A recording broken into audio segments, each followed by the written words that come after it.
ரெண்டு சிச்சுவேஷன்ல நிறைய பேர் இருக்கிறோம். ஒண்ணுமே இல்லாததுனால தனிமை, இது எல்லாம் இருந்தோம் தனிமை. சொந்தங்கள் இருக்கு, குடும்பம் இருக்கு, பிள்ளைங்க இருக்கு, சம்பாத்தியம் இருக்கு, வீடு இருக்கு, கார் இருக்கு, பணம் இருக்கு, எல்லாம் இருக்கு, ஆனாலும் தனிமை. இப்பொழுது கர்த்தர் எங்க தெரியுமா நிக்கிறாரு? அவன் பக்கத்துல வந்து நிக்கிறார், அவன் கூட நிக்கிறார், அவரை தான் அவன் பிடிச்சிட்டு இருக்கிறான்.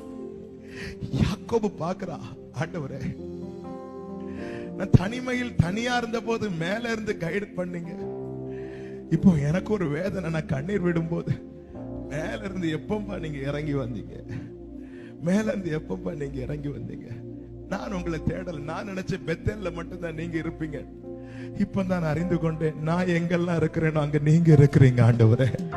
எனக்கு இப்ப தேவை ஒன்னே ஒண்ணுதான்ப்பா, எனக்கு உண்மை அறியணும் ஆண்டவரே, இன்னும் உண்மை அறியணுமே.